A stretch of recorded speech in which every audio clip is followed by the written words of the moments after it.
ha? Ano po? May mga takbo to, nagpa-passing, oh.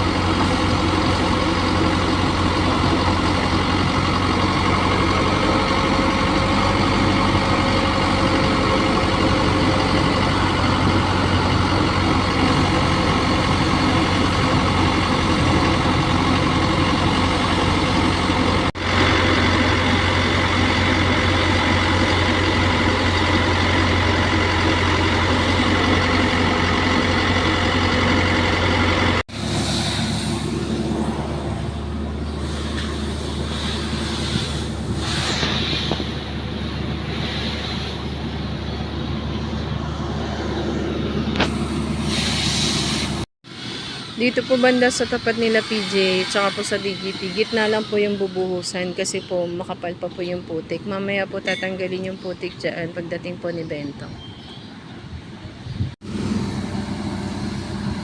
Malapit na po sa gate.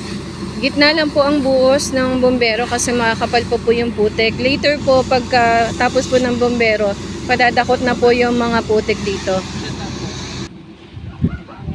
Ayan na po, malapit na po matapos. Gitna po yung binubuhusan. Yung mga putik po yan, wag po kayo mag-alala. Tatanggalin po yan mamaya. Isasako na po yan. Para lang po lumambot kasi medyo po matigas na po kasi yung putik. Mahirap ng ipala.